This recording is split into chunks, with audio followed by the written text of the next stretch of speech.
1.05 A New South by Paul Militello. The 19th Amendment guarantees all women the right to vote.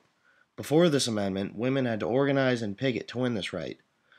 Generations of women's suffrage groups practiced civil disobedience to achieve this radical change in the Constitution. President Wilson also changed his stand on this matter in 1918. They wanted this change so they could have a say in the nation. People who did not want this change were the majority of all men in America.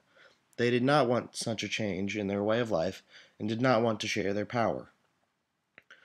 Slaves actually got the right to vote before women did. This amendment was introduced in 1878 when organized women started petitioning and picketing. However, it was not ratified until 1920. The events were not very major, meaning that there was no huge turning point. In 1878, the amendment was introduced to Congress. In 1912, 9 Western states adopted women's suffrage legislation. In 1916, almost all major suffrage groups were united behind the goal of the amendment. In 1918, President Wilson changed his mind about the amendment, and in 1920, it was finally ratified. The 22nd Amendment. This amendment made it impossible for any president to be elected more than twice.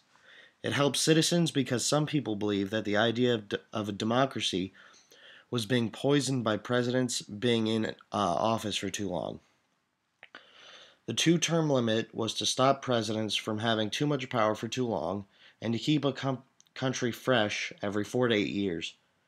It would keep the people that hated the current president happy, and it would keep the people that liked the president happy. Pretty much everyone believed that the 2-term limit was a good thing.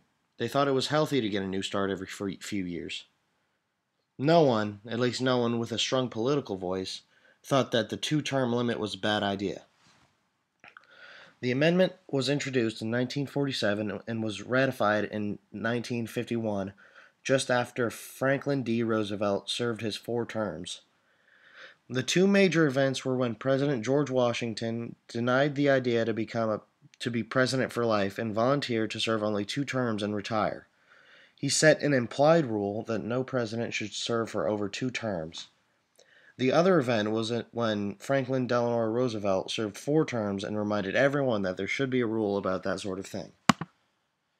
And works cited.